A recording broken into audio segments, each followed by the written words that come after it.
One of the things that I always recommend when it comes to positioning is finding a spot where you can always escape to, and that's one of the big keys. If you're looking at this map right now, where are some common angles you can play right now that you can survive if, let's say, all 5 of these players just come bum rushing you through this wall?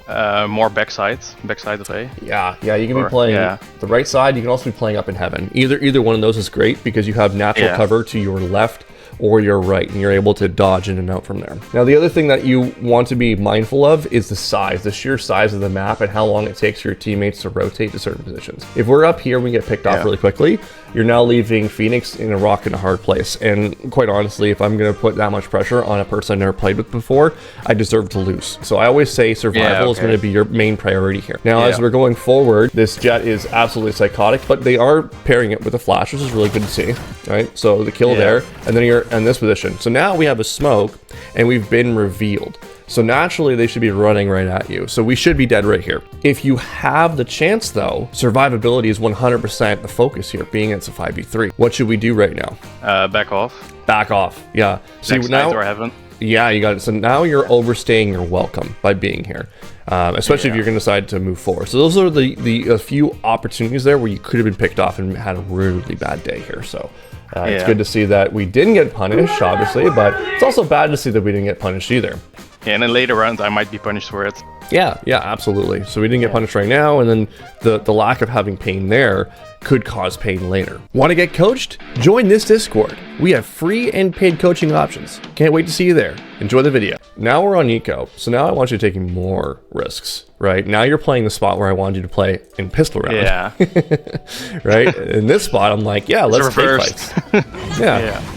Let's take the fights, right? So there's 2 options. They're either going to be jumping up on the left right here, or they're going to be going to the right. So you have 2 ways to work with this. You either play full aggressive or you play passive and let them come at you, right? So you'll have both angles kind of lined up together and they'll have to come in and fight you for both. From both. So backing up is the right decision, or moving forward. When we stay in the gray area, call us the gray area zone, where we're between that push and that pull decision, you end up getting into a shit show, right? Which is you looking at 2 different angles at once and then being overwhelmed, right? Positioning is definitely one of the bigger factors for both of these rounds, and just kind of like the decision making of not committing in this round was really the big key here. Affordable. Your setup is over on B, and you've been pushed on the left hand side. Yeah, I didn't expect him to like already be there. I thought he was like more back, so I wanted to hold him off, but it's something where I think one of the major skills and major focuses I think you need to be getting better at this. It's just looking at this kind of stuff, because you see this fight going on here, you can hear the fight going on. You know, you can gather this. Like, this is a tougher one for sure. I don't get it twisted at all. But as soon as I hear or see one of my teammates die right there, I'm assuming this is all a threat already, right? So if I just work under that assumption, regardless if they push this or not, I know that I don't have time to be able to do this. Yeah. Because it's all threat. It's all threat, right? Now, in that situation, when you do get pressured from the side, you might have to choose offense over defense, right? Sometimes the best offense is a good defense. So by moving forward and fighting into the main, you might catch another one. And now the big key here with defense, this is something that everyone should learn in chat, is that there is a point system. This is what I used to use as a way of learning how to win defense rounds and making decisions on what was a good protocol, what was a bad protocol. I look at the top of the screen and I always justified every defender as having 2 points of value. You've heard me talk about this. There's some other people that might not have heard one. Yeah, an attacker's 1. And this makes it just simple for you guys to understand. So if I kill an attacker, my team gets 1 point. If one of my defenders dies, their team gets 2 points. And why is it worth 2 points for them? The reason is because it's positioning on the map, and it's also their life. Yeah. So the big key, especially on a map like this, you can even argue that they're worth 3 points, right? Because the rotation is so freaking long. So this is one of the reasons why a lot of you play breeds or, you know, maps like that are massive and you hate them, right? A lot of people hate breeds because of how Halls is open. Obviously, I'll give you that. When Halls was closed, it was a much better map. But regardless of that, the rotation is so freaking wrong for the defenders that if you are to make one mistake, you feel that mistake a lot more on defense, right? And that's one of the reasons why a lot of people hate those kinds of maps and they prefer maps like Split, because you don't get punished as much for that factor of a big rotation. So 2 points requires that your team, once you die, they have to fill in for you. They have to move around the map. It takes 23 seconds to rotate from A to B if you take the longest route, and the mid is usually a danger, so you avoid it unless you have been controlled. It's cool that you've got that number down, right? That's something I actually advise a lot of students do, is try to get the numbers down and get an idea of just how long it takes for people to rotate, because it gives you that much more easier of a visualization of where you think people are going to be when they're going to be.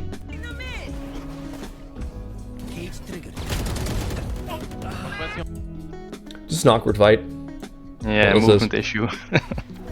Yeah, it is, but it's also an awkward fight altogether. And that's really the problem. You already know the Jet's going to do this. The Jet's only been doing this. There's some times when you just have to know when to hold them, know when to fold them. So you have 2 wires up here, and you can't really play kills off them, but the Astra can. So it's not like we need to hold this space anymore. This is actually used as just a deterrent or a slowdown factor for your team to rotate. So you need to prioritize living. If you play out here and try to play out the kill trips, you're probably getting traded. And if we look at the top of the screen, it's 5v4.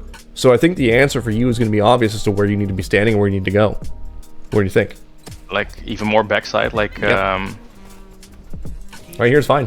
Right here's fine. And you stay alive and then you retake with your team.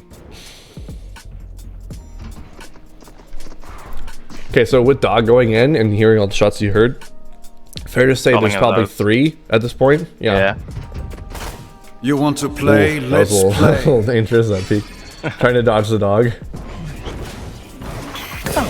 Okay, so you've been pressured on the right-hand side. So this is now all a threat to your right, including the top is all a threat. So now you're in a rock and hard place. You can't really fall back because they're probably going to catch you. So you might need to move forward to try to catch them. That's all you can really do. Playing a bit too passive. Okay, gotcha. It's just indecision. Okay, so now we can just fall back. You can just ult and fall back. I would just live here. Live. They don't even have the bomb down yet, right? So no, it's your the big thing here is the pacing. If we have a scale from one side to the other, and we have crazy 16-year-old kid that has something to prove, kind of aggressive style play, and then we have worthy, don't take any risks that you don't need to over here, you're kind of like confused as to when to do either side. That's where it is. Yeah. So this way gets you to Immortal. Okay? This way can get you to Immortal, but it's painful. That's what I want you to think about it. This is the guaranteed route. This is the I'm going to blame my teammates forever because they're the ones not fragging. Right? So this is the easy way to learn the game. And then eventually you need to learn when to bend the rules. So it's kind of like this, guys. The way that I'm going to teach you how to play this game on the stream is you're going to follow the textbook. Okay, we'll just say this is a book. Okay? This is the textbook. Okay? And this is the way to play proper Valorant, proper tactical shooter. But what you need to understand is that the book is not a perfectly flat book. When you're playing at a high level, it's about understanding all the rules of the textbook, but then learning the textbook actually looks like this. It's like a bent book.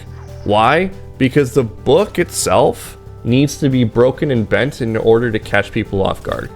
But you can't bend the rules until you understand the rules, right? So if you choose the more passive route, which is something that nobody does in ranked, right? You're playing the game completely different than them, and it's enough that you'll be able to get them off guard and be able to win, okay? But eventually you're gonna hit that roadblock at about Immortal, where you have to learn how to break some of those rules, break some of those habits. So the quick and easy path is quite painful and will get you all over the place, moving up and down the ladder. The sure path will get you locked in the spot that you want to go, and then you just need to learn how to bend the rules in certain areas. Right.